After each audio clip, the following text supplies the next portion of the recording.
ഇപ്പോൾ startups for example startup ടൈമിൽ തന്നെ അവർക്ക് അതിനുള്ള ഗൈഡൻസും മറ്റും ആവശ്യകതമായിട്ട് വരും. ഇപ്പോൾ കേരള സ്റ്റാർട്ടപ്പ് മിഷൻ ഇതിനെ വളരെ വലിയ രീതിയിൽ പ്രൊമോട്ട് ചെയ്യുന്നുണ്ട്.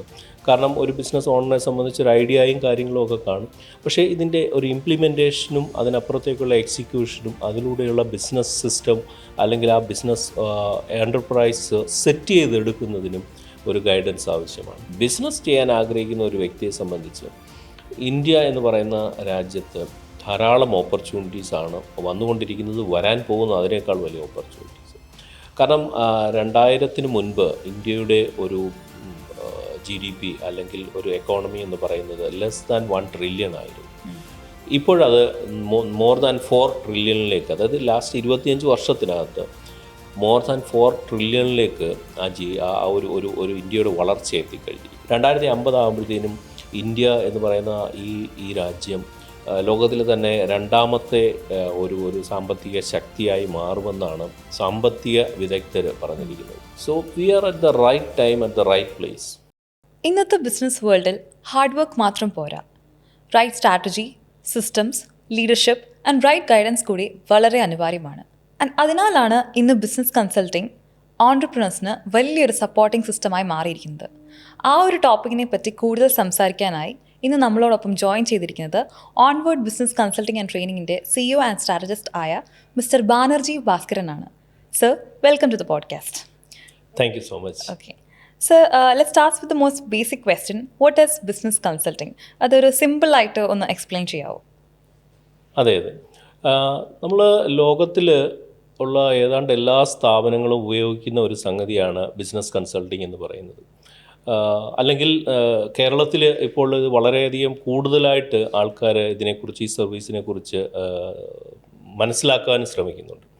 ബിസിനസ് കൺസൾട്ടിംഗ് എന്ന് പറഞ്ഞാൽ താങ്കൾ ചോദിച്ചതുപോലെ വളരെ സിമ്പിളായിട്ട് പറഞ്ഞാൽ ഒരു ഗൈഡൻസ്, അഡ്വൈസ്, ഇതുപോലെയുള്ള സംഗതികൾ കൊടുക്കുന്നതിനെയാണ് ബിസിനസ് കൺസൾട്ടിംഗ് എന്ന് പറയുന്നത്. അതിൻ്റെ അൾട്ടിമേറ്റ് ലക്ഷ്യം എന്ന് പറയുന്നത് ആ സ്ഥാപനത്തിൽ പോസിറ്റീവായ ചേഞ്ചസ് വരുത്തുക, അതിലൂടെ റവന്യൂ ഇൻക്രീസ് ചെയ്യുക, അല്ലെങ്കിൽ ബിസിനസ് ഗ്രോത്ത് ഉണ്ടാക്കിയെടുക്കുക എന്നുള്ളതാണ്. അപ്പോൾ ബിസിനസ് കൺസൾട്ടിങ് ആവശ്യമുള്ളത് എല്ലാ ഇൻഡസ്ട്രീസിലും, അല്ലാതെ ഒരു പർട്ടിക്കുലർ IT ഇൻഡസ്ട്രീക്കോ അല്ലെങ്കിൽ ഹോസ്പിറ്റാലിറ്റിക്കോ അല്ലെങ്കിൽ ഹെൽത്ത് കെയറിനോ മാത്രമായിട്ടല്ല, എല്ലാവിധമായ ഇൻഡസ്ട്രികളിലും ഇതിൻ്റെ ആവശ്യകതയുണ്ട്. അപ്പോൾ അതാണ് വളരെ സിമ്പിളായിട്ട് നമുക്ക് ബിസിനസ് കൺസൾട്ടിങ്ങിനെ കുറിച്ച് പറയാൻ സാധിക്കുന്നത്. ഓക്കെ, ഒരു ഓൺട്രപ്രനറിന് ബിസിനസ് കൺസൾട്ടിംഗ് ആവശ്യമുണ്ടെന്ന് ഏത് സ്റ്റേജിലാണ് മനസ്സിലാക്കേണ്ടിയിരിക്കുന്നത്? അതെ, ബിസിനസ് കൺസൾട്ടിങ്ങിൻ്റെ ആവശ്യകത ഇപ്പോൾ സ്റ്റാർട്ടപ്പ്സ് ഫോർ എക്സാമ്പിൾ സ്റ്റാർട്ടപ്പ് ടൈമിൽ തന്നെ അവർക്ക് അതിനുള്ള ഗൈഡൻസും മറ്റും ആവശ്യകതമായിട്ട് വരും. ഇപ്പോൾ കേരള സ്റ്റാർട്ടപ്പ് മിഷൻ ഇതിനെ വളരെ വലിയ രീതിയിൽ പ്രൊമോട്ട് ചെയ്യുന്നുണ്ട്. കാരണം ഒരു ബിസിനസ് ഓണറിനെ സംബന്ധിച്ചൊരു ഐഡിയയും കാര്യങ്ങളും ഒക്കെ കാണും. പക്ഷേ ഇതിൻ്റെ ഒരു ഇംപ്ലിമെൻറ്റേഷനും അതിനപ്പുറത്തേക്കുള്ള എക്സിക്യൂഷനും അതിലൂടെയുള്ള ബിസിനസ് സിസ്റ്റം അല്ലെങ്കിൽ ആ ബിസിനസ് എൻ്റർപ്രൈസ് സെറ്റ് ചെയ്തെടുക്കുന്നതിനും ഒരു ഗൈഡൻസ് ആവശ്യമാണ്. അപ്പോൾ തുടക്കത്തിൽ ആകാം, പിന്നെ ഓൾറെഡി റൺ ചെയ്തുകൊണ്ടിരിക്കുന്ന ഒരു ബിസിനസ്, ആ ബിസിനസ്സിലേക്ക് വരുമ്പോൾ അവർക്ക് മറ്റു പല പ്രയാസങ്ങളും പ്രശ്നങ്ങളും അഭിമുഖീകരിക്കേണ്ടതായിട്ട് വരും. അവിടെ ഉണ്ടാകുന്ന ചില പ്രശ്നങ്ങൾ ആ സമയത്ത് അവർക്ക് ബിസിനസ് കൺസൾട്ടിങ്ങിൻ്റെ ആവശ്യമുണ്ട്. അങ്ങനെ എന്ന് പറഞ്ഞാൽ സ്റ്റാർട്ടപ്പ് ആയാലും അതൊരു സ്കെയിലപ്പ് ആയാലും അതിനപ്പുറത്ത് സ്റ്റെപ്പപ്പ് ആയാലും എല്ലാ സ്റ്റേജുകളിലും ബിസിനസ് കൺസൾട്ടിങ്ങിൻ്റെ ആവശ്യമുണ്ട്. ഈവൻ വലിയ കമ്പനികൾ പോലും ബിസിനസ് കൺസൾട്ടിങ്, എത്ര വലിയൊരു ബിസിനസ് എൻ്റർപ്രൈസ് ആയാൽ പോലും അവർ പോലും ബിസിനസ് കൺസൾട്ടൻസിൻ്റെ സേവനം പല സമയങ്ങളിൽ എടുക്കാറായിട്ടുണ്ട്. ഓക്കെ, ബിസിനസ് കൺസൾട്ടിങ് വഴി പ്രാക്ടിക്കലായിട്ട് എന്തൊക്കെ ബെനിഫിറ്റ്സ് ആണ് കമ്പനിക്ക് ലഭിക്കുന്നത്? തീർച്ചയായും ഞാൻ നേരത്തെ സൂചിപ്പിച്ചതുപോലെ നമ്മളുടെ കൺസൾട്ടിങ് എന്ന് പറയുന്നത് ആ സ്ഥാപനത്തിൽ ചേഞ്ച് മാനേജ്മെൻറ്റാണ് പ്രൈമറി, അല്ലെങ്കിൽ അതിൻ്റെ ഒരു കോറായിട്ടുള്ള ഒരു ഏരിയ നമ്മൾ വർക്ക് ചെയ്യുന്നത്. Change management from the bottom ലെവലിൽ പറഞ്ഞു കഴിഞ്ഞാൽ എംപ്ലോയീസ് ലെവലിലുള്ള അവരുടെ വർക്കിംഗ് പാറ്റേണിലുള്ള ചേഞ്ചസ്, പിന്നീട് അവരുടെ ആ വർക്കിംഗ് പാറ്റേണിൽ ചേഞ്ച് ഉണ്ടാകുന്നതിലൂടെ സ്ഥാപനത്തിൻ്റെ മൊത്തത്തിലുള്ള ഒരു കൾച്ചർ, അതിൽ ഉണ്ടാകുന്ന ചേഞ്ച്, ആ ചേഞ്ചിൽ പോസിറ്റീവായ ചേഞ്ച് ഞാൻ നേരത്തെ സൂചിപ്പിച്ചിരുന്നു. ആ പോസിറ്റീവായ ചേഞ്ചിലൂടെ നമുക്ക് ആ സ്ഥാപനത്തിൽ ഉണ്ടാക്കിയെടുക്കാവുന്ന റവന്യൂ ഗ്രോത്ത്. ഇത് തന്നെയാണല്ലോ ഓരോ ബിസിനസ് ഓണറുടെയും അല്ലെങ്കിൽ ഓരോ ഓണ്ടർപ്രണറുടെയും ആവശ്യകത ഇത് തന്നെയാണ്. അപ്പോൾ അതാണ് നമ്മളൊരു കൾച്ചറൽ ചേഞ്ചാണ് നമ്മളവിടെ വരുത്താനായിട്ട് ശ്രമിക്കുന്നത്. അതുപോലെ തന്നെ പലർക്കുള്ള ഡൗട്ടാണ്, എന്താണ് ഈ ബിസിനസ് കൺസൾട്ടിങ്ങും മാനേജ്മെൻറ്റ് കൺസൾട്ടിങ്ങും തമ്മിലുള്ള ഒരു real difference? All right, okay, very good question. ഒരു മാനേജ്മെൻറ്റ് കൺസൾട്ടിങ് എന്ന് പറഞ്ഞു കഴിഞ്ഞാൽ മാനേജ്മെൻറ്റ് തലത്തിൽ, ആ പേര് സൂചിപ്പിക്കുന്നത് പോലെ തന്നെ മാനേജ്മെൻറ്റ് തലത്തിൽ, അതായത് അതിൻ്റെ ഓൺട്രപ്രണേഴ്സ്, അതായത് സ്ഥാപനത്തിൻ്റെ ഉടമ അല്ലെങ്കിൽ ടോപ്പ് ലെവലിൽ നിൽക്കുന്ന CEO പോലെയുള്ള അല്ലെങ്കിൽ CXO അതുപോലെയുള്ള ആൾക്കാർക്ക് വേണ്ടിയുള്ള ഒരു ഗൈഡൻസ് കാര്യങ്ങൾ കൊടുക്കുന്നതാണ് ഒരു മാനേജ്മെൻറ്റ് കൺസൾട്ടിങ് എന്ന് പറയുന്നത്. ബിസിനസ് കൺസൾട്ടിങ് എന്ന് പറഞ്ഞു കഴിഞ്ഞാൽ ഇതെല്ലാം ഉൾപ്പെടുന്ന ഒരു സംഭവമാണ്. അതായത് താഴെ തട്ടിൽ നിന്ന് തന്നെ ഉള്ള ചേഞ്ചസും അഡ്വൈസും ഗൈഡൻസും അതിൻ്റെ ഇംപ്ലിമെൻറ്റേഷനും എല്ലാം ഒരു ബിസിനസ് കൺസൾട്ടിങ് ഫേമിന് അവിടെ ചെയ്തു കൊടുക്കാനായിട്ട് സാധിക്കുന്നു. സോ നമ്മളിപ്പം ബിസിനസ് കൺസൾട്ടിങ്ങിനോടൊപ്പം തന്നെ മാനേജ്മെൻറ്റ് കാരണം അവിടെ ആ മാനേജ്മെൻറ്റിന് അല്ലെങ്കിൽ ഓൺട്രപ്രണറിന് നമ്മൾ ഗൈഡൻസും കാര്യങ്ങളും കൊടുക്കുന്നുണ്ട്. പിന്നീട് അതിനോടൊപ്പം അവിടെ പ്രോസസ്സുകളിലും മറ്റും ചേഞ്ചസ് വരുത്തുന്നുണ്ട്. അവിടെ എംപ്ലോയീസിൻ്റെ ബിഹേവിയറിൽ, അതായത് ഒരു സ്ഥാപനത്തിലേക്ക് ഒരു കസ്റ്റമർ കയറി വന്നു കഴിഞ്ഞാൽ അവരെങ്ങനെ ഡീൽ ചെയ്യണമെന്നുള്ളതിനെ സംബന്ധിച്ച് ഇതുപോലുള്ള കാര്യങ്ങളിൽ നമ്മൾ ചേഞ്ചസ് വരുത്താനായിട്ട് ശ്രമിക്കുന്നു. അപ്പോൾ ഇത് എല്ലാം കൂടി ചേർന്നതാണ് ബിസിനസ് കൺസൾട്ടിങ് എന്ന് പറയുന്നത്. സോ ഓക്കെ, ചോദിച്ചു കഴിഞ്ഞാൽ അങ്ങനെ വലിയൊരു ഡിഫറൻസ് ഒന്നും നമുക്ക് പറയാനായിട്ട് സാധിക്കത്തില്ല. എങ്കിൽ പോലും yes, there is a core difference and that is basically a top level അഡ്വൈസും ഗൈഡൻസും ആണ് മാനേജ്മെൻറ്റ് കൺസൾട്ടിങ്ങിന് കൂടുതലായിട്ട് വരുന്നത്. ബിസിനസ് കൺസൾട്ടിങ് എന്ന എൻ്റെ സ്ഥാപനത്തിന് ഒരു സമൂലമായ മാറ്റം, അതാണ് നമുക്ക് ചെയ്യാൻ സാധിക്കുന്നത്. Onward business consulting and training തുടങ്ങാനുള്ളൊരു ഇൻസ്പിറേഷൻ എന്തായിരുന്നു സർ? തീർച്ചയായിട്ടും ഞാൻ വളരെ വർഷങ്ങളായി, ഞാൻ ബേസിക്കലി എ കോർ സെയിൽസ് പേഴ്സണാണ്. ഞാൻ വർഷങ്ങളായിട്ട് ഞാൻ വിദേശത്തായിരുന്നു. ഞാൻ സർവീസ് ഇൻഡസ്ട്രിയിൽ, ഷിപ്പിംഗ് ലോജിസ്റ്റിക് ഇൻഡസ്ട്രിയിലാണ് എൻ്റെ കോർ ഫോക്കസ് ഉണ്ടായിരുന്നത്. അവിടെ സെയിൽസിലാണ്. ശേഷം ഞാൻ നാട്ടിൽ വന്ന് കുറച്ച് നാൾ കഴിഞ്ഞിട്ടാണ് ഞാനിത് സെറ്റ് ചെയ്തത്. After Covid, just after Covid 2021 നമ്മൾ ഓൺവേർഡ് ബിസിനസ് കൺസൾട്ടിങ് സെറ്റ് ചെയ്യുന്നത്. ഞാൻ പറഞ്ഞില്ലേ, നേരത്തെ പറഞ്ഞതുപോലെ വിദേശ രാജ്യങ്ങളിലൊക്കെ ധാരാളം കമ്പനികൾ, ഈവൻ ഒരു ചെറിയ ഒരു വൺമാൻഷിപ്പ് ആയിട്ട് നടക്കുന്ന ഒരു ബിസിനസ് ഓണർ പോലും ഇതിൻ്റെ സർവീസ് സേവനങ്ങൾ എടുക്കാറുണ്ട്. അപ്പോൾ അങ്ങനെ 2021 നമ്മൾ ട്രിവാൻഡ്രത്ത് സ്റ്റാർട്ട് ചെയ്തു. പിന്നീട് നമ്മൾ 23 കൊച്ചിയിലും 25 ഞങ്ങൾക്ക് കോഴിക്കോടുമായിട്ട് ഞങ്ങൾക്കിപ്പോൾ 3 ഓഫീസുകളുണ്ട്. നമ്മളൊരു ടീം ഓഫ് കൺസൾട്ടൻസ് ആണ് നമ്മളിത് ഹെഡ് ചെയ്യുന്നത്. അതാണ് ബിസിനസ്സിലുണ്ടാക്കുന്ന മാറ്റങ്ങൾ, പോസിറ്റീവ് രീതിയിലുള്ള മാറ്റങ്ങൾ എന്നുള്ള ഒരു കൺസെപ്റ്റിലാണ് നമ്മളിത് സ്റ്റാർട്ട് ചെയ്തത്. സോ ഏത് ടൈപ്പ് ഓഫ് ബിസിനസ് ഫിമുമായിട്ടാണ് കൂടുതലും ഓൺവേർഡ് കൊളാബറേറ്റ് ചെയ്യുന്നത്? സ്റ്റാർട്ടപ്സ് ആണോ, അതോ SMEs ആണോ, ഒരു ഫാമിലി ബിസിനസ്സസ് ആണോ, ഒരു കോർപ്പറേറ്റ്സ് ആണോ, ലൈക്ക് എങ്ങനെയാണ്? നമ്മളൊരു മിക്സ് ഓഫ് എന്ന് പറയാനായിട്ട് കഴിയും.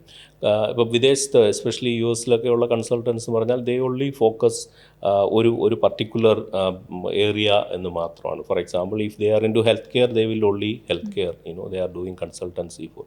പക്ഷേ നമ്മുടെ കേരളത്തിലെ അങ്ങനെ ഒരു കൺസെപ്റ്റിലേക്ക് നമുക്ക് അധികം ഡീറ്റെയിൽ ആയിട്ട് പോകാൻ സാധിക്കുകയില്ല. അതുകൊണ്ട് തന്നെ നമ്മൾ ചെയ്യുന്നത് ഹെൽത്ത് കെയറും അതുപോലെ ഹോസ്പിറ്റാലിറ്റിയും പിന്നെ IT പോലുള്ള industries, engineering industries, real estate, construction, അതുപോലെ ഷിപ്പിംഗ് ലോജിസ്റ്റിക്സ്, ഇവിടെ എല്ലായിടത്തും നമുക്ക് ബിസിനസ്സുകളുണ്ട്. സ്റ്റാർട്ടപ്സുകളായിട്ടുള്ളവർ നമ്മളിവിടെ കുറച്ച് ആൾക്കാരുണ്ട്. പക്ഷേ അതിനേക്കാൾ ഉപരിയായിട്ട് നമുക്ക് ഓൾറെഡി സ്കെയിലപ്പിലേക്ക് വരുന്ന, അതായത് ഓൾറെഡി റണ്ണിങ്ങിൽ നിൽക്കുന്ന ബിസിനസ്സുകാരാണ് നമ്മളോടൊപ്പം ചേർന്ന് നിൽക്കുന്നത്. ഓക്കെ. അതുപോലെ തന്നെ കേരളത്തിലെ ബിസിനസ്സിൽ മോസ്റ്റ് കോമൺലി കാണുന്ന ഒരു മേജർ പ്രോബ്ലംസ് എന്തൊക്കെയാണ് സർ? ഒന്നാമത്തെ ഒരു പ്രോബ്ലം എന്ന് പറഞ്ഞാൽ ഓണർ തന്നെ എല്ലാ കാര്യങ്ങളും ചെയ്യാനുള്ള ഒരു ശ്രമം, അത് പല ബിസിനസ്സിലും, വലിയ ബിസിനസ്സിൽ പോലും നമ്മൾ കാണാറുണ്ട്. സ്വന്തം മകനോ അല്ലെങ്കിൽ മകൾ അതിലേക്ക് വന്നാൽ പോലും അവരെ കൊണ്ട് പോലും അത് ചെയ്യിപ്പിക്കാതെ എല്ലാം എന്നിലൂടെ തന്നെ പോകണം എന്നുള്ള ഒരു കൺസെപ്റ്റ്. അപ്പോൾ അതിനാണ് നമ്മളുടെ ഭാഷയിൽ പറഞ്ഞാൽ ഞങ്ങൾ the most important D word in business എന്ന് പറയും. So the most important D word in business is called delegation. So you should be able to delegate your task to, അല്ലെങ്കിൽ you should be ready to delegate your task to the, maybe it is your second level employees or your son or daughter, അല്ലെങ്കിൽ നിങ്ങളുടെ മാനേജേഴ്സിലേക്ക്. അത് വെറുതെ delegate ചെയ്താൽ പോരാ. You must give them explanation how to do that എന്നുള്ള, അതുപോലെ തന്നെ അതായത് എന്താണ് ചെയ്യേണ്ടത്, എങ്ങനെയാണ് ചെയ്യേണ്ടത് അല്ലേ, അല്ലാതെ വെറുതെ നീ പോയി ചെയ്തിട്ട് വാ എന്ന് പറഞ്ഞ കാര്യം നടക്കത്തില്ല. പിന്നെ അതുപോലെ തന്നെ മറ്റൊരു കാര്യം, ഡെലിഗേറ്റ് വിത്ത് അതോറിറ്റി. അപ്പോൾ നമ്മുടെ ഒരു സെയിൽസ് എക്സിക്യൂട്ടീവിന് okay you can sell this up to this percentage of, for example. അല്ലാതെ okay you go and try this business and come back. അപ്പോൾ അവനുടെ ഡെലിഗേഷൻ ഇല്ല. So is going coming back. Sir അവർ ഇപ്പം $100 പെർ പീസ് ചോദിച്ചു for example. അങ്ങനെ ചോദിച്ചു കഴിഞ്ഞാൽ ഞാൻ എന്ത് ചെയ്യണം? നീ ഒരു കാര്യം ചെയ്ത് നീ ഒരു $102 പറ. അപ്പോൾ അവിടെ വീണ്ടും പോയിട്ട് തിരിച്ചു വരുന്നു. So actually he can, the owner can easily close that deal by 98-95 എന്നുള്ള റേഞ്ചിലാണെങ്കിൽ ഈ പയ്യനെ അങ്ങോട്ടും ഇങ്ങോട്ടും വിട്ട്, സോ അവിടെ ഡെലിഗേഷൻ നടക്കുന്നില്ല. So always I want the control എന്നുള്ള കൺസെപ്റ്റ്. സോ ഇതൊരു വലിയൊരു പ്രോബ്ലമാണ് ബിസിനസ്സിൽ നമ്മൾ കാണുന്നത്. കേരളത്തിൽ പലയിടത്തും നമ്മൾ കാണാറുണ്ട്. അതുപോലെ തന്നെ ഒരു ബിസിനസ് ഫെയിൽ ആകാനുള്ളൊരു മെയിൻ റീസൺ എന്താണ്? സ്ട്രാറ്റജി ഇഷ്യൂ ആണോ, ലീഡർഷിപ്പ് ഇഷ്യൂ ആണോ, അതോ സിസ്റ്റമിൻ്റെ ഇഷ്യൂ ആണോ? എന്തായിരിക്കും ഒരു ബിസിനസ് ഫെയിൽ ആകാനുള്ള ഒരു മെയിൻ ആയിട്ടുള്ളൊരു കാരണം? എന്ത് ബിസിനസ്സും ഫെയിൽ ആകാനുള്ള core reason sales is not happening എന്നുള്ളതാണ്. Okay, sales is not okay. അതായത് സാമ്പത്തികമായ രീതിയിലുള്ള അച്ചടക്കമില്ലായ്മ, ഇതൊക്കെ ഓരോ പ്രശ്നങ്ങളാവുമെങ്കിലും കോറായി നടക്കുന്ന സെയിൽസ് നടക്കാത്തത് കൊണ്ടാണ് ബിസിനസ് ഫെയിൽ ആകുന്നത്, നമുക്കെല്ലാവർക്കും അറിയാം.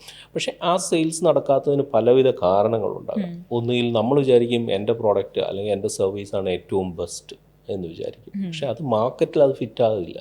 Market will not accept that. ഇപ്പോൾ ഏതൊരു ബിസിനസ്സുകാരോട് ചോദിച്ചു കഴിഞ്ഞാൽ അവർ പറയുന്നത് എൻ്റെ പ്രോഡക്റ്റാണ് ഏറ്റവും number 1. But when you go to the market place, അവിടെ കിട്ടുന്ന ഒരു ഫീഡ്ബാക്ക് വേറൊരു ഡിഫറെൻ്റ് ആയിരിക്കും, ആണല്ലോ.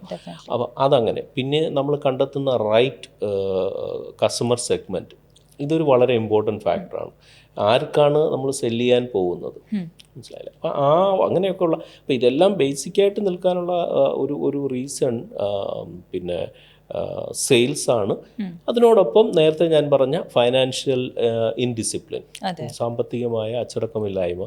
കാരണം നമ്മളുടെ വരവറിയാതിനെക്കുറിച്ച് അറിയാതെ നമ്മൾ ചിലവഴിച്ചുകൊണ്ടിരിക്കുക, അല്ലെങ്കിൽ ടോപ്പ് ലൈൻ എങ്ങനെയാണ്, ടോപ്പ് ലൈൻ മാത്രം, അതായത് റവന്യൂ മാത്രം നോക്കിക്കൊണ്ട് പോകുന്നു.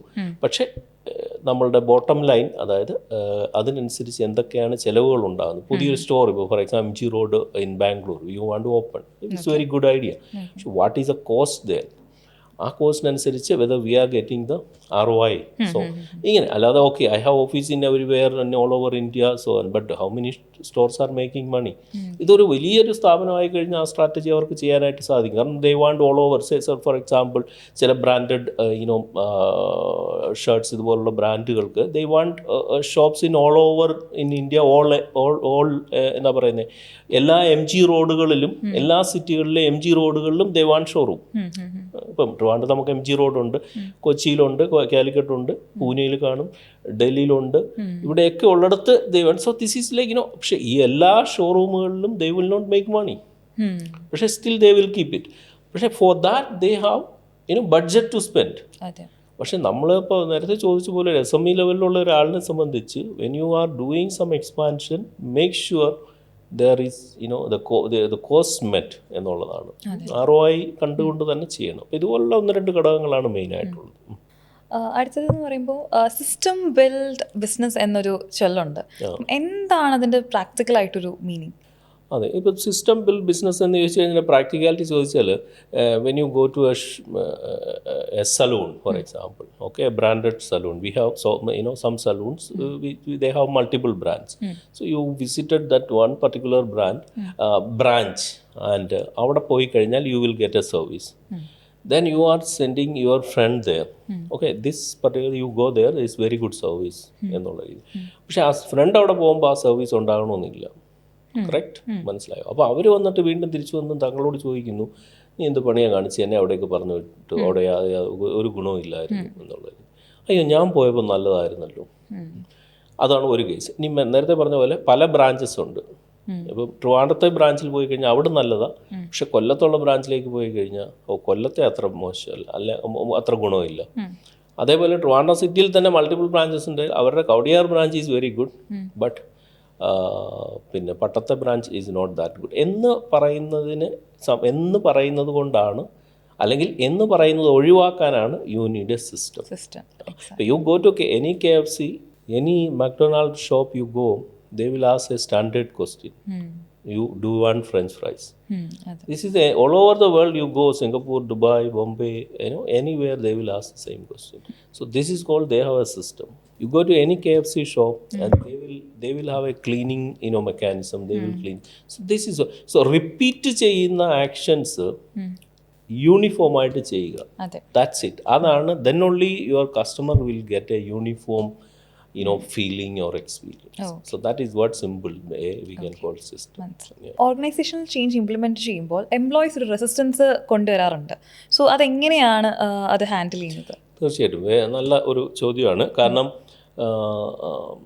നമ്മൾ ചേഞ്ച് മാനേജ്മെൻ്റ് ആണല്ലോ നമ്മൾ ചെയ്യുന്നത്, നമ്മുടെ ഒരു ബിസിനസ് കൺസൾട്ടിങ്ങിലൂടെ നമ്മൾ ശ്രമിക്കുന്നത്. സോ എംപ്ലോയീസിൻ്റെ ഒരു കോപ്പറേഷൻ ഇല്ലാതെ ഒരു കാര്യമവിടെ, അല്ലെങ്കിൽ എംപ്ലോയീസിൽ ഉണ്ടാകുന്ന പോസിറ്റീവ് ചേഞ്ചസ് ഇല്ലാതെ നമുക്ക് അവിടെ ഒന്നും ചെയ്യാൻ സാധിക്കത്തില്ല. സോ ആദ്യം തന്നെ അവരുടെ ഒരു ട്രസ്റ്റ് നമ്മൾ നേടിയെടുക്കുക എന്നുള്ളതാണ് ആസ് എ കൺസൾട്ടൻറ്റ് അല്ലെങ്കിൽ കൺസൾട്ടിങ് ടീം. നമ്മൾ അവരോട് പറയുന്നത്, ആദ്യം അവരെ പറഞ്ഞ് മനസ്സിലാക്കുന്നത്, ഒരു മരം കിളിക്കുമ്പോൾ ഈ മരം കിളിക്കുമ്പം അതിൻ്റെ തടി മാത്രമല്ല കിളിച്ചു പോകുന്നത്, അതിൻ്റെ branches also will grow, right? So എന്ന് പറയുന്ന പോലെ ഈ സ്ഥാപനം നന്നായി കഴിഞ്ഞാൽ, ഈ സ്ഥാപനം വലുതായി കഴിഞ്ഞാൽ അതിനോടൊപ്പം നിൽക്കുന്ന employees also automatically they will.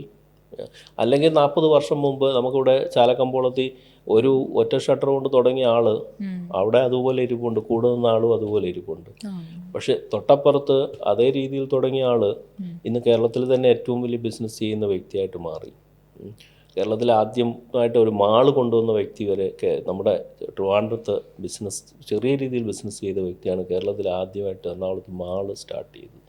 So അങ്ങനെ ഉള്ള ആ ഒരു വിഷനുള്ള ഒരാളുടെ കൂടെ നിങ്ങൾ നിൽക്കുമ്പോൾ, ഒരു എംപ്ലോയി അല്ലെങ്കിൽ ഒരു ജീവനക്കാരൻ നിൽക്കുമ്പോൾ അയാളും അതോടൊപ്പം വളരും. സോ ഈ ഒരു റിയാലിറ്റി അപ്പോൾ ആൾക്കാർക്ക് സ്വാഭാവികമായിട്ട് തോന്നുന്നത്, ഞാനിവിടെ എത്ര ചെയ്താലും എന്താണ് കാര്യം, ഒന്നുമില്ലല്ലോ. പക്ഷെ again if you do action there is A reaction. ചെയ്യുന്ന പ്രവൃത്തിക്ക് ഒരു ഫലമുണ്ട് അല്ലേ? അതിപ്പം റിലീജിയസ് ആയിട്ട് ചിന്തിച്ചാലും, ഇനി അതല്ല നമ്മൾ സയൻറ്റിഫിക് ആയിട്ട് ചിന്തിച്ചാലും, Newton's law is saying that every action there is an equal and opposite reaction. So you do your work properly here, either you will be rewarded here or somewhere else. നമ്മളിത് പറഞ്ഞ് അവരെ മനസ്സിലാക്കി അവരുടെ വിശ്വാസം കയ്യിലെടുത്തിട്ടാണ് നമ്മൾ ആ ചേഞ്ചസ് കൊണ്ടുവരാൻ പോകുന്നത്. ഒരു കമ്പനിയിൽ ഓർഗനൈസേഷണൽ ചേഞ്ചസ് നടപ്പിലാക്കാനുള്ള ഫസ്റ്റ് സ്റ്റെപ്പ് എന്താണ്? ഓക്കെ, സോ ഒരു ചേഞ്ച് കൊണ്ടുവരുമ്പോൾ നമ്മൾ സ്ഥാപനത്തിൽ ഈ ചേഞ്ചിൽ അവർക്ക് അഡ്കാർ മോഡൽ എന്നൊരു കൺസെപ്റ്റ്, അതായത് അവെയർനെസ് ഉണ്ടാക്കിയെടുക്കുക, അവർക്കതിൽ ഡിസയർ ഉണ്ടാക്കിയെടുക്കുക, അവർക്കതിൽ നോളജ് ഉണ്ടാക്കിയെടുക്കുക, അതിൽ ഒരു റിവാർഡ് എടുക്കുക എന്നുള്ളതാണ്. അപ്പോൾ ഇങ്ങനെ വരുമ്പോഴാണ് അതായത് ഇത് എല്ലാവരുടെയും ഒരു ഒബിയസ്ലി നിങ്ങളുടെ ആയാലും എൻ്റെ ആയാലും നമ്മളുടെ എല്ലാം ഉള്ളിൻ്റെ ഉള്ള തോന്നൽ എന്താണ്, ഇതൊക്കെ ചെയ്താൽ എനിക്ക് എന്താണ്, സോ ഇത് ചെയ്ത് കഴിഞ്ഞാൽ ഇതാണ് നമുക്കുണ്ടാകുന്ന പ്രയോജനം, സ്ഥാപനത്തിനുണ്ടാകുന്ന പ്രയോജനം, അതിലൂടെ എംപ്ലോയിക്ക് ഉണ്ടാകുന്ന പ്രയോജനം. അപ്പോൾ അതിൽ റിവാർഡ് സിസ്റ്റവും ഒക്കെ നമ്മൾ കൊണ്ടുവരേണ്ടതായിട്ട് വരും. അപ്പോൾ ഇതിലൂടെയാണ് ചേഞ്ചാണ് നമ്മൾ കൊണ്ടുവരുന്നത്. അപ്പോൾ ആ ചേഞ്ച് വരുമ്പോൾ നമുക്കറിയാം, നമ്മൾ പഴയ ഫോൺ പണ്ട് താൻ ഉപയോഗിച്ചിട്ടുണ്ടോ എന്ന് അറിയത്തില്ല, പണ്ടത്തെ ഫോൺ ഇങ്ങനെയല്ലായിരുന്നു അല്ല. അപ്പോൾ ആ ഫോണിൽ നിന്ന് ഇതിലേക്ക് വന്നപ്പോൾ ആൾക്കാരെല്ലാം പറഞ്ഞു ഇത് വലിയ ബുദ്ധിമുട്ടാണ്, പോക്കറ്റിൽ കിടന്ന് അറിയാതെ വിളിക്കുന്നു. പക്ഷേ ഇന്ന് ആ പഴയ കുത്തുന്ന ഫോൺ ആരും nobody's you going to use it or prefer it. So ഇങ്ങനെയുള്ള ചേഞ്ചസ് ആണ് നമുക്ക്. Any changes initially you feel it is very difficult, അത് കഴിഞ്ഞ് അത് പഠിച്ചെടുത്ത് കഴിഞ്ഞാൽ you will feel very comfortable എന്നുള്ള. അപ്പോൾ ഇതിനെക്കുറിച്ച് അവെയർനെസ്സും അതിലുള്ള ഡിസയറും അതാണ് നമ്മൾ അവരിലേക്ക് എത്തിച്ച് അതിലൂടെ മാറ്റങ്ങൾ ഉണ്ടാക്കാനാണ് ശ്രമിക്കുന്നത്. ഓൺവേർഡ് ഏത് ഏരിയാസിലാണ് മെയിനായിട്ട് കൺസൾട്ടിങ് ചെയ്യുന്നത്? ഓപ്പറേഷൻസ് ആണോ, HR ആണോ, സെയിൽസ് ആണോ, ഓർ ഫിനാൻസ്? നമ്മൾ ഇതിൻ്റെ എല്ലാ ഡിപ്പാർട്ട്മെൻറ്റുകളിലും നമ്മൾ വർക്ക് ചെയ്യും. കാരണം ഞാൻ നേരത്തെ പറഞ്ഞാൽ ബിസിനസ് കൺസൾട്ടിംഗ് എന്ന് പറഞ്ഞാൽ ഇത് എൻ്റയർ കൺസെപ്റ്റാണ്. അപ്പോൾ ഈ കൺസെപ്റ്റിലെ എല്ലാ ഏരിയാസിലും നമ്മൾ വർക്ക് ചെയ്യാറുണ്ട്. അപ്പോൾ അതിൽ സെയിൽസ് ആയാലും മാനേജ്മെൻറ്റ് തലത്തിലായാലും മറ്റുള്ള ഓപ്പറേഷൻ, അതുപോലെ കസ്റ്റമർ സർവീസ്, ഫൈനാൻസ് റിലേറ്റഡ് ആയാലും ഇതിലെല്ലാം നമ്മൾക്ക് വർക്ക് ചെയ്യാനായിട്ട് സാധിക്കും. അതെല്ലാം വർക്ക് ചെയ്താണ് നമ്മളുടെ കൺസൾട്ടൻസ് എല്ലാ ആഴ്ചയിലും അവരെ വിസിറ്റ് ചെയ്ത് അവിടെ ഈ ചേഞ്ചസ് വരുത്തി അങ്ങനെയാണ് നമ്മളത് അവിടെ ഇംപ്ലിമെൻറ്റ് ചെയ്തെടുക്കുന്നത്. SOPs ആൻഡ് പ്രോസസ് ബിൽഡിംഗ് ഒരു ബിസിനസ്സിൽ എത്രത്തോളം ഇമ്പോർട്ടൻ്റ് ആണ്, എസ്പെഷ്യലി ഒരു സ്കെയിലിംഗ് സ്റ്റേജിൽ എത്രത്തോളം ഒരു അനിവാര്യത ഉണ്ട് അതിന്? അതെ, SOP എന്ന് പറഞ്ഞു കഴിഞ്ഞാൽ സ്റ്റാൻഡേർഡ് ഓപ്പറേറ്റിംഗ് പ്രൊസീജിയർ എന്ന് പറയും. അതാണ് നമ്മൾ പറഞ്ഞത്. ഏതൊരു റിപ്പീറ്റ് ചെയ്യുന്ന ആക്ഷൻസിനും അത് സ്റ്റാൻഡേർഡൈസ് ആയിരിക്കണം. അല്ലെങ്കിൽ ഒരു സ്ഥാപനത്തിൽ അല്ലെങ്കിൽ എന്ത് പറ്റും, ഒരാൾ അയാൾക്ക് ഇഷ്ടമുള്ള രീതിയിലായിരിക്കും കസ്റ്റമറെ ഹാൻഡിൽ ചെയ്യുന്നത്. അദ്ദേഹം അങ്ങോട്ട് മാറിക്കഴിഞ്ഞ് വേറൊരാളാണ് നാളെ ഫ്രണ്ട് ഓഫീസിലിരിക്കും, വേറൊരു കസ്റ്റമർ വരുമ്പോൾ they will get a different. So that is a problem. അത് ഒഴിവാക്കാനായിട്ടാണ് ഒരു കസ്റ്റമർ വന്നു കഴിഞ്ഞാൽ okay first you say good morning, good afternoon, good evening, whatever you. ഇത് സ്റ്റാൻഡേർഡൈസ്ഡ് ആയിരിക്കണം ഒരു സ്ഥാപനത്തിൽ. അതുപോലെ ഫോർ എക്സാമ്പിൾ ഇപ്പോൾ ഒരു ഹോസ്പിറ്റലിനെ സംബന്ധിച്ച് നമ്മൾക്ക് മനസ്സിൽ ഹോസ്പിറ്റൽ എന്ന് പറഞ്ഞു കഴിഞ്ഞാൽ ഒരു ഡോക്ടറാണ്. ഓക്കെ, അദ്ദേഹത്തെ കാണാനുണ്ട്. പക്ഷേ ഹോസ്പിറ്റലിൽ ഡോക്ടറിനേക്കാളും മുന്നിൽ നമ്മൾ കാണുന്ന പലരും ഉണ്ട്. ചിലപ്പം നഴ്സ് അസിസ്റ്റൻ്റ് ഉണ്ടാകാം, അതിനു മുമ്പ് കാണുന്നത് ഫ്രണ്ട് ഓഫീസ് റിസപ്ഷൻ ആയിരിക്കാം, അതിനു മുമ്പ് കാണുന്നത് നമ്മളുടെ സെക്യൂരിറ്റി ആയിരിക്കും. അപ്പോൾ ഇങ്ങനെയൊക്കെ വരുമ്പോൾ നമ്മൾ ആ സെക്യൂരിറ്റി അടുത്തേക്ക് ചെന്ന് അവരവിടെ ബിഹേവ് ചെയ്യുന്നത്, ഇപ്പോൾ ഞാൻ എൻ്റെ പ്രായമായ അച്ഛനെയും അമ്മയും ഞാൻ ചിലപ്പോൾ ഒറ്റയ്ക്കായിരിക്കും വിടുന്നത്, അവരായിരിക്കും പോകുന്നത്. അപ്പോൾ അവിടെ നിൽക്കുന്ന സെക്യൂരിറ്റിക്ക് ഒരു ഹെൽപ്പിംഗ് മൈൻഡ് സെറ്റ് ഇല്ല എന്നുണ്ടെങ്കിൽ that will affect the entire process. അപ്പോൾ ഇതിനെല്ലാം സ്റ്റാൻഡർഡൈസ് ചെയ്ത് കൊടുക്കുന്ന അതാണ് ഒരു SOP എന്നുള്ള കൺസെപ്റ്റിലേക്ക്. പിന്നെ പ്രോസസ് ആൻഡ് പ്രൊസീജിയർ, ഇങ്ങനെ രണ്ട് കാര്യങ്ങളുണ്ട്. പ്രോസസ്, വാട്ട് ഈസ് പ്രോസസ് അല്ലെങ്കിൽ വാട്ട് ഈസ് പ്രൊസീജിയർ എന്ന് ചോദിച്ചു കഴിഞ്ഞാൽ, പ്രോസസ് എന്ന് പറഞ്ഞു കഴിഞ്ഞാൽ വാട്ട് യു ഡു എന്നുള്ളതാണ്. പ്രൊസീജിയർ എന്ന് പറഞ്ഞു കഴിഞ്ഞാൽ ഹൗ യു ഡു എന്നുള്ളതാണ്. സോ നമ്മൾ ഈ ഒരു എംപ്ലോയിയുടെ കാര്യങ്ങൾ പറയുമ്പോൾ ഇതാണ് പ്രോസസ്സ്. അതായത് നിങ്ങൾ for example front office employee കസ്റ്റമറെ നല്ല രീതിയിൽ ഡീൽ ചെയ്യണം. ഇങ്ങനെ നമ്മൾ എപ്പോഴും പറയുന്നുണ്ട്. സോ കസ്റ്റമറെ എങ്ങനെ നല്ല രീതിയിൽ ഡീൽ ചെയ്യും, അതാണ് പ്രൊസീജിയർ വരുന്നത്. So these thing what and how, ഇതിൻ്റെ ഒരു ക്ലാരിറ്റിയാണ് നമ്മൾ ആൾക്കാരിലേക്ക് എത്തിക്കുന്നത്. അതാണ് ആ പറഞ്ഞ SOPയും റിലേറ്റഡ് ആയിട്ടുള്ള കാര്യങ്ങളും. ഫൗണ്ടർ ഡിപ്പെൻഡൻറ്റ് ബിസിനസ്സിലായാൽ ലോങ് ടേമിൽ എന്തൊക്കെ റിസ്ക് ആണ് ഉണ്ടാവുന്നത്? ഫൗണ്ടർ ഡിപ്പെൻഡൻസ് ആണ് നമ്മൾ കാണുന്ന പല ബിസിനസ്സുകളും. ഇപ്പം 30 വർഷം 40 വർഷമായിട്ടുള്ള പല ബിസിനസ്സുകാരെയും എനിക്കറിയാം. ഇവരെല്ലാം ഫേസ് ചെയ്യുന്ന ഒരു മേജർ പ്രോബ്ലം, നേരത്തെ ഞാൻ സൂചിപ്പിച്ചതുപോലെ എല്ലാ കാര്യങ്ങളും എൻ്റെ തലയിലൂടെ തന്നെ പോകുന്നു. ഡെലിഗേഷൻ്റെ ഒരു ആവശ്യകതയുണ്ട് അവിടെ. പിന്നീട് സെക്കൻഡ് ജനറേഷനിലേക്ക് നമ്മൾ ഹാൻഡ് ഓവർ ചെയ്യാൻ തുടങ്ങുമ്പോൾ അവിടെയാണ് ഏറ്റവും പ്രശ്നം ഉണ്ടാകുന്നത്. സെക്കൻഡ് ജനറേഷൻ ഒരു പക്ഷേ US-ലോ യൂറോപ്പിലോ അല്ലെങ്കിൽ UK പോയി MBA ഒക്കെ പഠിച്ചിട്ട് വന്ന് നമ്മളുടെ കൂടെ ഇരിക്കുമ്പോൾ അവർക്ക് ഇത് ബിക്കോസ് അവർ പഠിച്ച പുതിയ കാല ബിസിനസ് സ്ട്രാറ്റജീസും business way of doing business, it's totally different. So അങ്ങനെ വരുമ്പോൾ പുതിയ ആൾക്കാർ ഇത് വന്നിട്ട് ഇതുമായിട്ട് സ്വന്തം അച്ഛനാണെങ്കിലും അമ്മയാണെങ്കിലും ചിലപ്പം യോജിച്ച് പോകത്തില്ല. സോ ഒബിയസ്ലി അവർ ഫൈനലി 1-2 വർഷം കൂടെ നിന്നിട്ട് ഒരു ചിലപ്പോൾ തിരിച്ച് ഇതുപോലെ ഇന്ത്യ തന്നെ വിട്ടുപോകുന്ന ഒരു സ്ഥിതിയിലേക്ക്, അല്ലെങ്കിൽ അതിൽ താല്പര്യമില്ല IT-യിലേക്ക് വേറൊരു ഫീൽഡിലേക്ക് തന്നെ മാറിപ്പോകും. ഇതെല്ലാമാണ് ഒരു ഫൗണ്ടർ എന്ന് പറഞ്ഞത്. പക്ഷേ ഓഫ് കോഴ്സ് ഫൗണ്ടർ അദ്ദേഹത്തിൻ്റെ വിഷനും കാര്യങ്ങളും ആണ് ഇതിനകത്ത് ഏറ്റവും പ്രധാനമായിട്ടുണ്ടായിരുന്നത്. അതെപ്പോഴും അവിടെ ഉണ്ടായിരിക്കണം. പക്ഷേ ആക്ടിവിറ്റീസ് ഡെലിഗേറ്റ് ചെയ്ത് കൊടുക്കും വിത്ത് അതോറിറ്റി. ഡെലിഗേഷൻ വിത്ത് അതോറിറ്റി, അത് വളരെ ഇമ്പോർട്ടൻ്റ്. അപ്പോൾ അതെല്ലാം നമുക്ക് പറയാനുള്ളത്. മെൻറ്റർ കൺസൾട്ടിംഗ് എന്ന് പറഞ്ഞാൽ എക്സാക്ട്ലി എന്താണ്? അത് നോർമൽ കൺസൾട്ടിങ്ങിൽ നിന്നും എത്രത്തോളം ഡിഫറെൻ്റ് ആണ്? അതെ, മെൻറ്റർ കൺസൾട്ടിംഗ് എന്ന് പറയുമ്പോൾ നമുക്ക് പറയാൻ സാധിക്കുന്നത്, ഇപ്പോൾ ചില ബിസിനസ് ഓണേഴ്സിന് ഈ ബിസിനസ് കൺസൾട്ടിങ് നടത്താനുള്ള സമയമോ സാഹചര്യമോ ഒക്കെ കാണത്തില്ല, ദ എൻ്റയർ ബിസിനസ് കൺസൾട്ടിങ്. എങ്കിൽ പോലും അദ്ദേഹത്തിന് ഒരു ഗൈഡൻസും കാര്യങ്ങളൊക്കെ ആവശ്യമായി വരുമ്പോഴാണ് മെൻറ്ററിങ് അഥവാ മെൻറ്റർ കൺസൾട്ടിങ് തന്നെ കൊടുക്കുന്നത് അദ്ദേഹത്തിന് വേണ്ടുന്ന മാനേജ്മെൻറ്റ് തലത്തിൽ. അപ്പോൾ ഈ രീതിയിൽ വരുമ്പം അദ്ദേഹത്തിൻ്റെ എല്ലാ മെമ്പേഴ്സിലും ഒന്നും നമ്മളുടെ അഡ്വൈസോ കാര്യങ്ങളോ എത്തിച്ചേരത്തില്ല. പക്ഷേ അദ്ദേഹത്തിന് മാത്രം ബിസിനസ് ഓണേഴ്സിനും മേ ബി അദ്ദേഹമായിട്ട് കോറായിട്ട് ബന്ധപ്പെട്ട് നിൽക്കുന്ന ആൾക്കാർ മാത്രമായിട്ട് നമ്മൾ ഒരു ഗൈഡൻസും അഡ്വൈസും ഒക്കെ നൽകുന്നതിന് നമുക്ക് മെൻറ്റർ കൺസൾട്ടിങ് എന്ന് പറയാനായിട്ട് സാധിക്കും. Okay.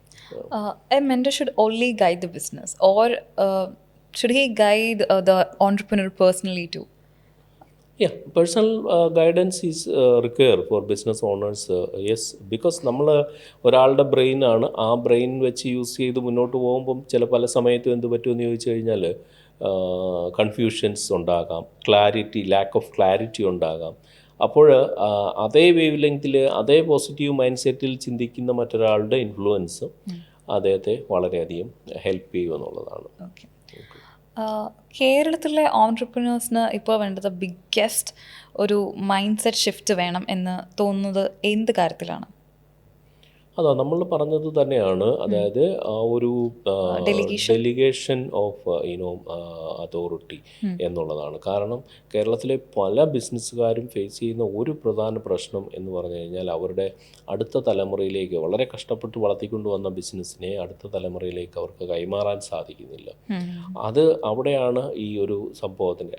അല്ലെങ്കിൽ ഒരു ഒരു ഒരു രീതിയിൽ തന്നെ അവരുടെ ബിസിനസ് വളരെ ഭംഗിയായിട്ട് നടന്നുകൊണ്ട് പോകുന്നു, പക്ഷേ അതിനപ്പുറത്തേക്ക് എക്സ്പാൻഷൻ നടക്കുന്നില്ല. അത് ഇല്ലാത്തത് ലാക്ക് ഓഫ് സിസ്റ്റം അല്ലെങ്കിൽ പ്രോസസ്സ് എല്ലാ കാര്യങ്ങളും ഉണ്ട്, പക്ഷേ it has to be documented. Because in my absence also my business should run. This is what everyone should actually think. പക്ഷേ മറ്റുള്ള രീതി അങ്ങനല്ല, ഞാനുണ്ടെങ്കിലേ എൻ്റെ ബിസിനസ് നടക്കത്തുള്ളൂ. ദാറ്റ്സ് വെരി ഔട്ട്ഡേറ്റഡ് ആയിട്ടുള്ള ഒരു കൺസെപ്റ്റായിട്ട് മാറിക്കഴിഞ്ഞത്. അതാണ് കാരണം ഇപ്പോൾ മൾട്ടിപ്പിൾ ബിസിനസ് ഉള്ള എത്രയോ ആൾക്കാരുണ്ട്. അതെ. ഓൺവേർഡ് ബിസിനസ് കൺസൾട്ടിങ് ആൻഡ് ട്രെയിനിങ്ങിൽ ഒരു അപ്രോച്ച് എങ്ങനെയാണ് കസ്റ്റമേഴ്സുമായിട്ടുള്ള ഒരു അപ്രോച്ച്? ഓക്കെ, നമ്മുടെ ഒരു കൺസൾട്ടിങ് അപ്രോച്ച് നമ്മൾ basically we work on 4 verticals എന്നാണ് നമ്മൾ പറയുന്നത്. ഇപ്പോൾ 4 verticals first vertical is business ഓണറുടെ പിന്നെ ഒരു വിഷനും അദ്ദേഹത്തിൻ്റെ ഓർഗനൈസേഷണൽ കൾച്ചർ, അതുപോലെ സ്ട്രക്ചർ, ഇതുപോലുള്ള കാര്യങ്ങൾ അദ്ദേഹത്തിൻ്റെ മിഷൻ ഇതിലുള്ള ക്ലാരിറ്റിയും അതിൻ്റെ ഡോക്യുമെൻറ്റ് അതാണ്. കാരണം ഏതൊരു ബിസിനസ്സിലും ആദ്യം അദ്ദേഹത്തിൻ്റെ ഒരു ബിസിനസ് ഐഡിയയാണ് ഒരു സർവീസോ പ്രോഡക്റ്റോ ആയിട്ട് മാറുന്നത്. അപ്പം ആ ഒരു ഏരിയയിൽ നമ്മൾ വർക്ക് ചെയ്യും, അതായത് ഓണറുമായിട്ട്. അതാണ് നേരത്തെ സൂചിപ്പിച്ച മാനേജ്മെൻറ്റ് കൺസൾട്ടിങ് എന്നുള്ള ഒരു കൺസെപ്റ്റിൽ. പിന്നീട് അദ്ദേഹത്തിൻ്റെ എന്താണ് അത്യാവശ്യമായിട്ട് വേണ്ടുന്നത്, ഒരു ബിസിനസ്സിൽ പ്രൊഡക്റ്റ് അല്ലെ സർവീസ് ആയിക്കഴിഞ്ഞാൽ then next thing is sales should happen. So then we work on sales exclusively for sales department കേന്ദ്രീകരിച്ച് സെയിൽസ് സ്ട്രാറ്റജീസ്. അപ്പോൾ നമ്മൾ ഓരോ സ്ഥാപനത്തിനും ആവശ്യമായ സെയിൽസ് സ്ട്രാറ്റജീസ് ഉണ്ട്. B2B ബിസിനസ് ആണെങ്കിൽ അതിന് ഡിഫറെൻ്റ് ആയിരിക്കും, B2C ആണെങ്കിൽ അതിന് ഡിഫറെൻ്റ് ആയിരിക്കും. അപ്പോൾ ഈ ഒരു രീതിയിൽ നമ്മൾ ചെയ്യുന്ന സെയിൽസ് ആൻഡ് മാർക്കറ്റിംഗ് ഡിപ്പാർട്ട്മെൻറ്റ് കേന്ദ്രീകരിച്ച് ചെയ്യുന്ന അതാണ് മറ്റൊരു വെർട്ടിക്കൽ. അപ്പോൾ അങ്ങനെ ബിസിനസ് നമ്മൾ സ്റ്റാർട്ട് ആയി, സെയിൽസ് നടക്കാൻ തുടങ്ങി. ഇനിയും കൂടുതൽ ബിസിനസ് നടക്കണമെന്നുണ്ടെങ്കിൽ you need people, right? So that is called HR, human resource. സോ ഹ്യൂമൻ റിസോഴ്സുമായിട്ട് ബന്ധപ്പെട്ട അവരുടെ ജോബ് ഡിസ്ക്രിപ്ഷൻസ് അല്ലെങ്കിൽ അവരുടെ KRA, KPI, അവരുടെ പെർഫോമൻസ്, ഇവ കാര്യങ്ങളിലെല്ലാം ക്ലാരിറ്റി വരുത്തി അത് വളർത്തിയെടുക്കുന്ന ആ ഒരു കൺസെപ്റ്റിൽ അതാണ് മറ്റൊരു വെർട്ടിക്കലും.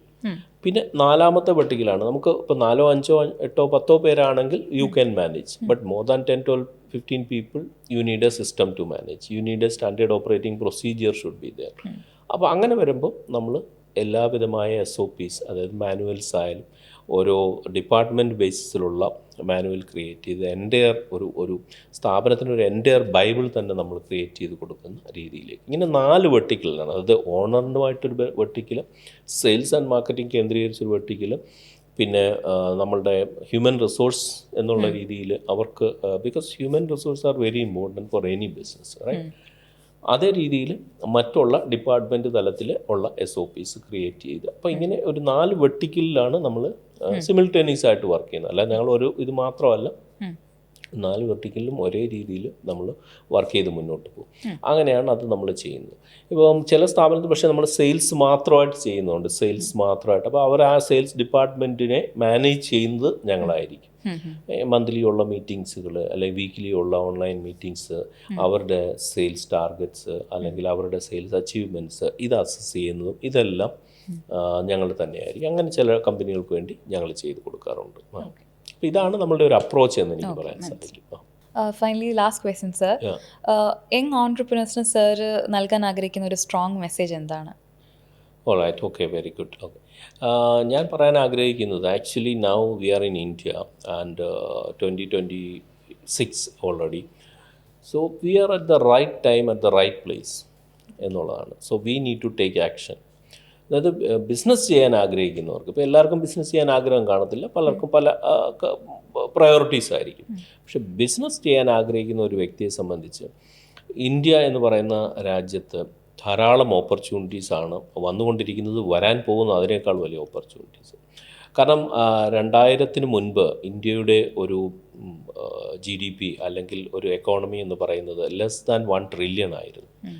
ഇപ്പോഴത് മോർ ദാൻ 4 ട്രില്യണിലേക്ക്, അതായത് ലാസ്റ്റ് 25 വർഷത്തിനകത്ത് മോർ ദാൻ 4 ട്രില്യണിലേക്ക് ആ ഒരു ഇന്ത്യയുടെ വളർച്ച എത്തിക്കഴിഞ്ഞിരിക്കുന്നു. ഇനി ഒരു 3-4 വർഷത്തിനകത്ത് ഇത് 7-8 ട്രില്യണായിട്ട് മാറാനുള്ള സാധ്യതകളാണ്. 2050 ആകുമ്പോഴത്തേനും ഇന്ത്യ എന്ന് പറയുന്ന ഈ രാജ്യം ലോകത്തിൽ തന്നെ രണ്ടാമത്തെ ഒരു സാമ്പത്തിക ശക്തിയായി മാറുമെന്നാണ് സാമ്പത്തിക വിദഗ്ധർ പറഞ്ഞിരിക്കുന്നത്. സോ അങ്ങനെ നമുക്കറിയാം, സാമ്പത്തികമായി ഉന്നമനം ഉണ്ടാകുക എന്ന് പറഞ്ഞു കഴിഞ്ഞാൽ അവിടെ കൂടുതൽ ബിസിനസ് ഓപ്പർച്യൂണിറ്റീസ് ഉണ്ടാകുക എന്നുള്ളതാണ്. So this is the right time to do something, some business for business owners. So only thing what we need to do is you need to take action. അല്ലേ, നമ്മൾ ഇന്ത്യയുടെ വളർച്ചയാണ്, ഭയങ്കര കാര്യങ്ങളാണ് എന്ന് പറഞ്ഞിട്ട് കാര്യമില്ല. We have to take action. So ആ ആക്ഷനാണ് ഇന്നത്തെ യങ് ഓൺടർപ്രണേഴ്സിനോട് എനിക്ക് പറയാനുള്ളത്. Because you are at the right place at the right time. അല്ലാതെ 90s-ലോ 80s-ലോ ബിസിനസ് ചെയ്യുന്ന ഒരു കാലാവസ്ഥയോ ഒരു ടൈമിങ്ങോ അല്ലെങ്കിൽ ഒരു ബുദ്ധിമുട്ടുകളോ ഒന്നും ഇപ്പോഴുള്ള ബിസിനസ്സുകാർക്ക് നേരിടേണ്ടി വരുന്നില്ല. അതുപോലെ ഓപ്പർച്യൂണിറ്റി എന്ന് പറഞ്ഞാൽ ആഗോള രീതിയിലാണല്ലോ. നമുക്കറിയാം, നമ്മളുടെ എൻ്റെ world you can do you can do business. അല്ലാതെ നിങ്ങളുടെ ഒരു സിറ്റിയിലോ ഒരു സ്റ്റേറ്റിലോ മാത്രമായിട്ട് ഒതുങ്ങി നിൽക്കേണ്ട കാര്യമില്ല. So opportunities are unlimited. The growth എന്താ പറയുന്നത്, the best of India is yet to come. So we must take action. That's what I would like to conclude. Thank you so much. Sir, ഇന്ന് നമ്മളോടൊപ്പം valuable insights share ചെയ്തതിന് നന്ദി. It was really inspiring and insightful. Thank you everyone for watching and see you in the next podcast with more interesting conversations. Thank you so much.